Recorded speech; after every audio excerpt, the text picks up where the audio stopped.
Je peux assurer aujourd'hui qu'il n'y a aucun cas de malade d'Ebola sur notre territoire depuis que la jeune infirmière de Médecins sans frontières est guérie et sortie de l'hôpital. Pour garantir cette transparence d'information, sans laquelle il ne peut pas y avoir de confiance, sera organisé au ministère un point d'information en direction des médias toutes les semaines. À ce jour, 11 personnes ont été testées biologiquement pour que nous puissions nous assurer qu'elles n'étaient pas porteuses du virus Ebola.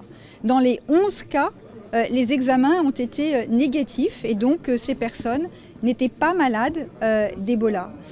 C'est important de le dire. Le dernier cas est celui qui a été l'objet d'une certaine médiatisation, une personne hospitalisée à l'hôpital Bichat cette nuit et dont les résultats sont revenus négatifs. Dès demain matin, 9 h, se met en place un numéro vert pour le grand public qui leur permettra de poser toutes les questions qu'ils souhaitent, s'ils ont des inquiétudes, s'ils ont des questions à poser.